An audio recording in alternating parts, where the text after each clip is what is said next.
কি কার লোকে কে কে আসছে তোমাদের বাসায়? হ্যারি কে আসছে? আয় আয় আয় আয় এদিকে আয় বিল্লি আয়। ও আই গেলে আসে কিসের জন্য? এই জন্য করতেছো বাবা তুমি? হ্যারি আই তো না। আচ্ছা ঠিক আছে, না করে দিমা আসতে। এই বিল্লি আর আইস না গো ভাই, আর আইস না। হ্যারি পছন্দ করে না, বুঝছস? হ্যারি পছন্দ করে না, আর আইস না। না না না না না না, তোর ভাই জায়গা দন যেত না। আমার হ্যারি পরে আমার মারবো, বুঝছস? বিল্লি শোন, তুই আর আইস না, তুই আর আইস না। জাগা জাগা জাগা জাগা।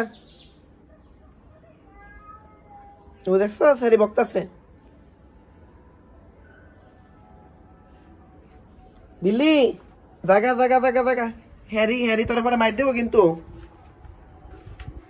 না রে বাবা, আয়ে আঙ্গ ভাই তাই আঙ্গ ভাই তাই। আচ্ছা আড়াই তো না, আড়াই তো না, আড়াই তো না, আমি না করে দিচ্ছি।